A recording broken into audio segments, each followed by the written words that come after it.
Fordola, have you been waiting here all this time?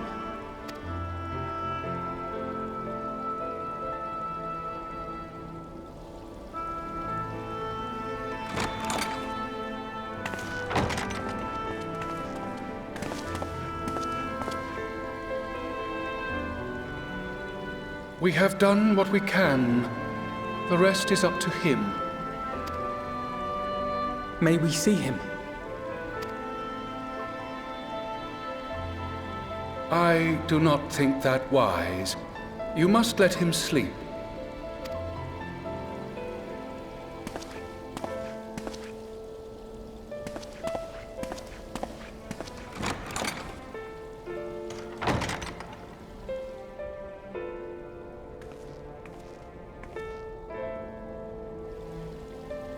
Thank you for bringing him back. He owes you his life.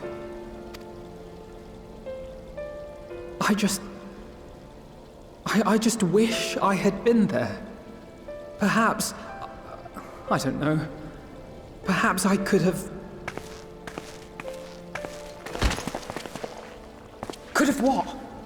Got tempered? Don't flatter yourself. You can't save everyone. No one can. Not even the warrior of bloody light. People die all the time, for no good reason. And those who take up the sword die quicker than most. If you're going to shed a tear every time a soldier falls on the battlefield, you'd best stay away. It's no place for the weak of heart. It may be that victory cannot be won without cost.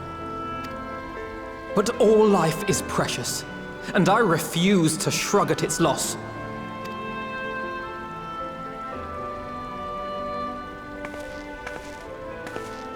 All life is precious! You need to grow up, little man. Before your sparkling ideals get everyone killed.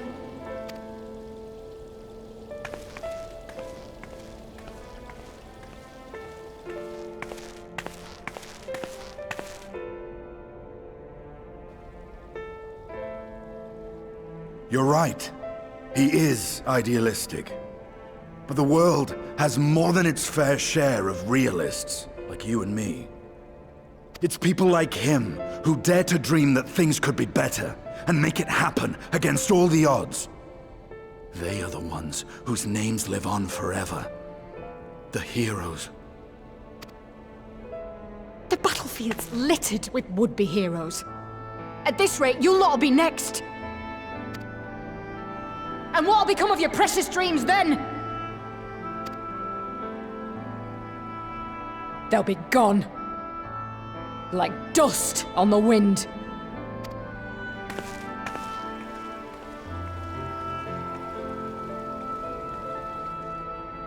Dreams worth fighting for don't die so easily.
Your Grace, pray forgive us our lateness. Think not of that. I understand a close comrade of yours was wounded in the line of duty. Arenvold. It was at the Alliance's behest that he risked all, and we are grieved to hear of his condition. Rest assured, he will receive the finest care our chirurgeons can provide. On that you have my word. Now, we would share with you the findings of the mission. Pippin, pray relate to our guests the details of Fordola's account.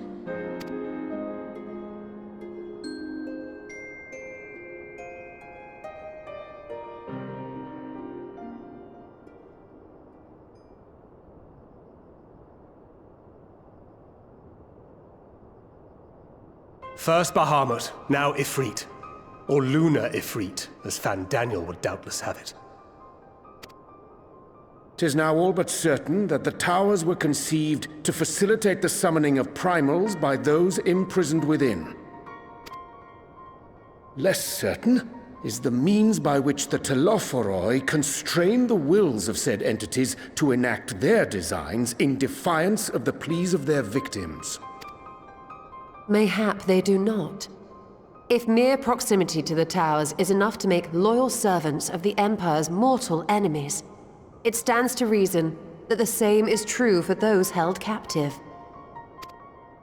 They invoke their gods for the good of Garlemald, and in their disturbed state of mind, summon a primal whose form reflects their own alteration. It all begins to make sense. Upon closer inspection, I realized that the towers bear a striking resemblance to a much larger structure which Urianger and I observed from afar during our visit to the imperial capital. Assuming it too is capable of tempering those in its immediate vicinity, it would go some way to explain the swiftness with which the Telophoroi managed to rally so many imperials to their cause.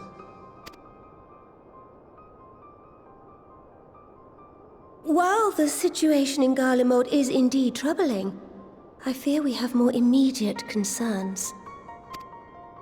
Ifrit was not the only primal summoned. At approximately the same time, observers at several other towers bore witness to the emergence of further such entities.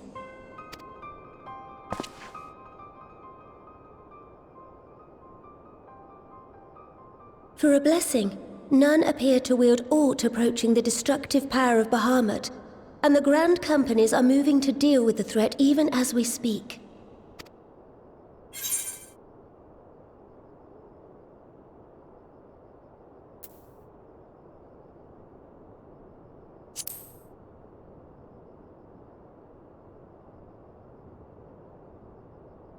Though we are aware that the task will not be easy, we would call upon the Scions only as a last resort. Pray, conserve your strength for now. After all, it was not so very long ago that you rid us of Bahamut. On which note, I am pleased to report that our talks with the Amalja have reached an agreeable conclusion. They have pledged their full support to our cause. It is our hope that this historic agreement will encourage other tribes to join us at the negotiating table. And I know that I speak for all of the Allied leaders when I say that we will welcome them with open arms at such time as they do. Of course, this was only made possible by the feats of heroism performed at Paglfan. Moreover, we shall not allow the sacrifices of those fallen in battle to have been made in vain. As hope leads to victory, shall victory lead to a new dawn for Eorzea. May these words ever be our guide, Your Grace.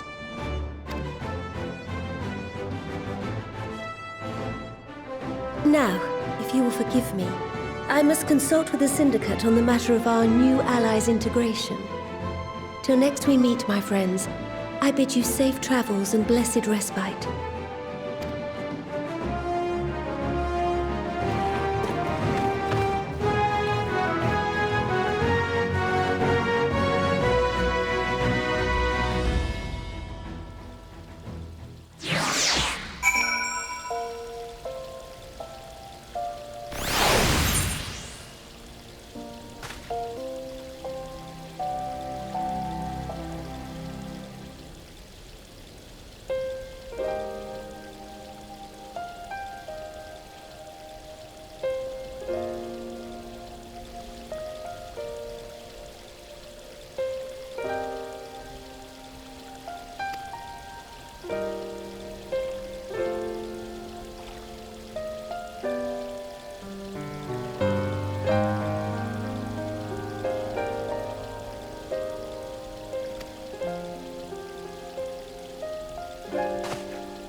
Welcome back.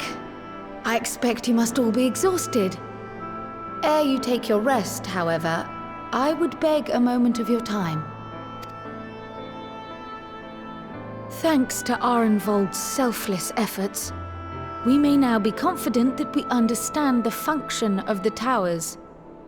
But many questions remain regarding the reason for the summonings, and what lurks behind the looming edifice in Garlemald.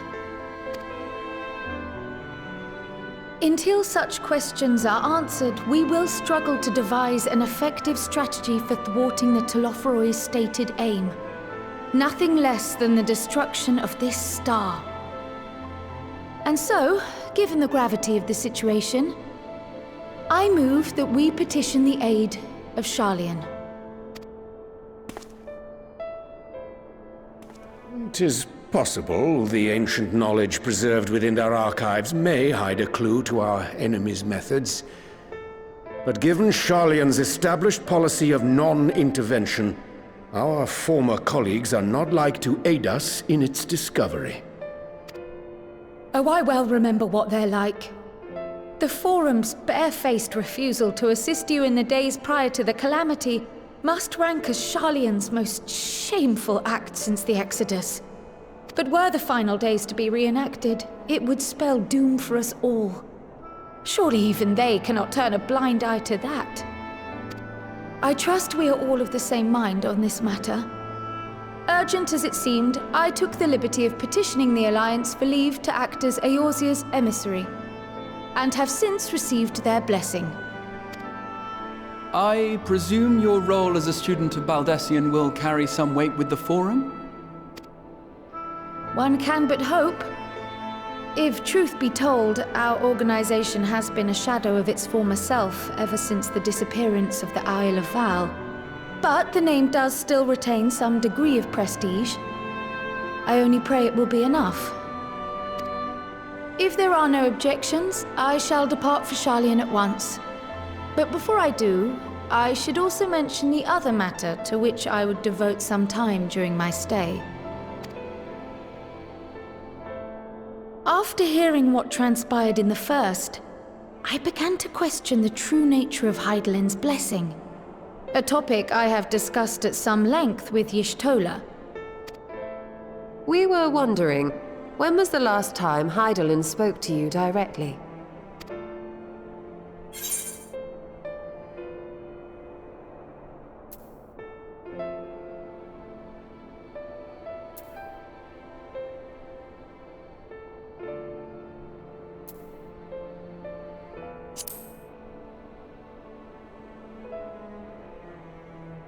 When Elidibus sought to make warriors of light. That was the voice which calls constantly to all who might hear it. I spoke of direct communication, when Hydaelyn communed solely with you. A far rarer occurrence. History shows us that Hydaelyn is able to awaken the echo in her chosen, convey her will directly, and grant the blessing of light. To our knowledge, however, she has not sought to intervene in man's affairs for some considerable time. Might not the explanation for that lie with her choice of champion? Mayhap she is content to trust in his judgment. Mayhap she is. But following my initial discussion with Kryl, I made inquiries of my own.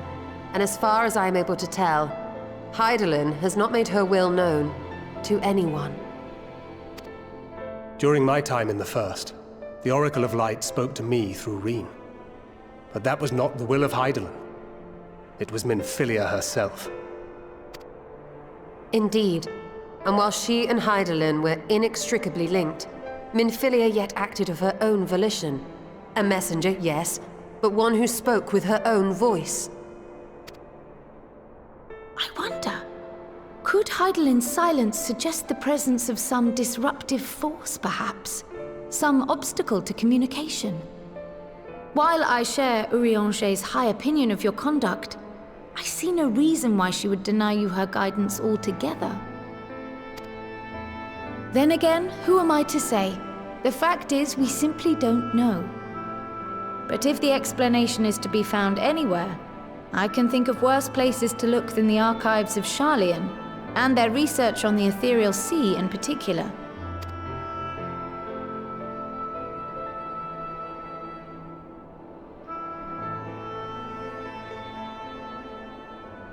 Resolved though I am to go, believe me when I say that I take no pleasure in the thought of leaving you a member short. Now, of all times. Estinian, we stand on the eve of a struggle that will decide the fate of this star. One in which we Scions may play a telling part, yet we are but few in number. And so I must ask you again, will you join us?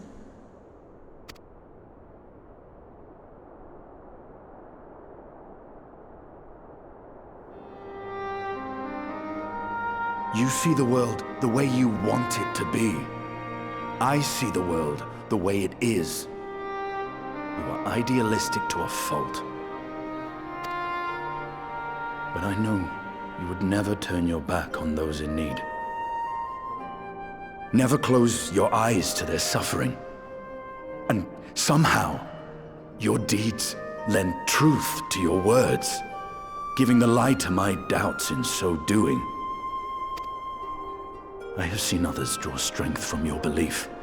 In Ishgard, in Alamigo, you inspired them to stand up and fight. To win, no less. And even when you lost those you held dear, you carried their spirit with you and made their memory your guiding light. The burden of so many hopes and dreams would be too heavy for most to bear.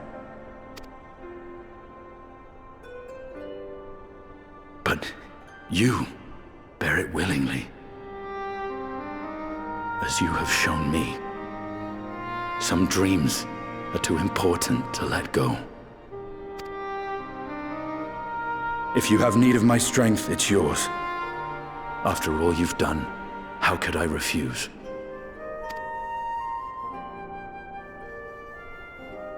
Thank you, Estinian. Whatever challenges await us, I shall not falter. You have my word.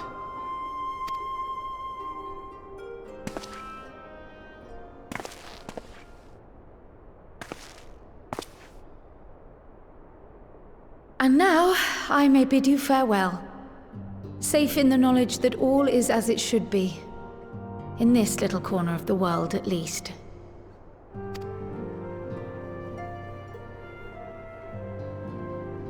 You will be sorely missed. Tread warily in Sharlayan, and do try not to let the Forum embroil you in their politics. A forlorn hope, I know, given the individuals involved.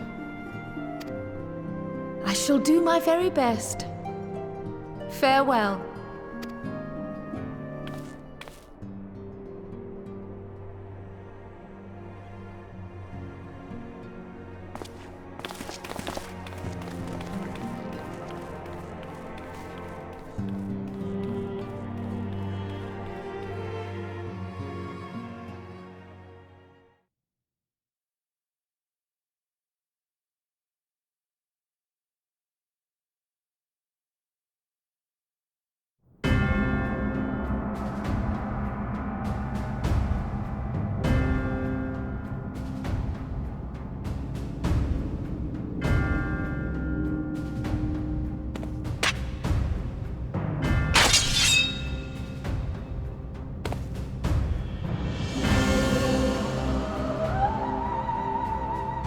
Well, does this one meet with your approval?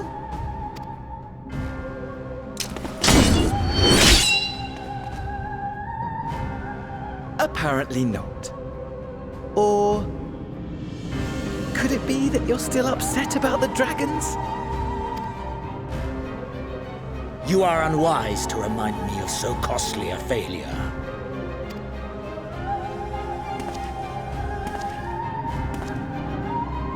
It will not affect our plans, I trust. Oh, hardly at all. Though, Admittedly, the chances of us being able to procure any more Mericidian dragons are rather slimmer following Tiamat's reappearance. Oh, but the seeds have been sown, my lord! We have only to wait for them to quicken! Speaking of preparations, is it safe to assume that you will be ready to control you-know-what? The hour draws nigh. This nation, forged for Ascian ends, will finally prove its worth. A mighty empire, now no more than an instrument of this star's destruction. What a pleasure it will be to put it to use. Which brings me back to our earlier topic. My lord, while I appreciate that it is not an easy decision, it really is past time you chose your weapon. There is one that I have been meaning to test.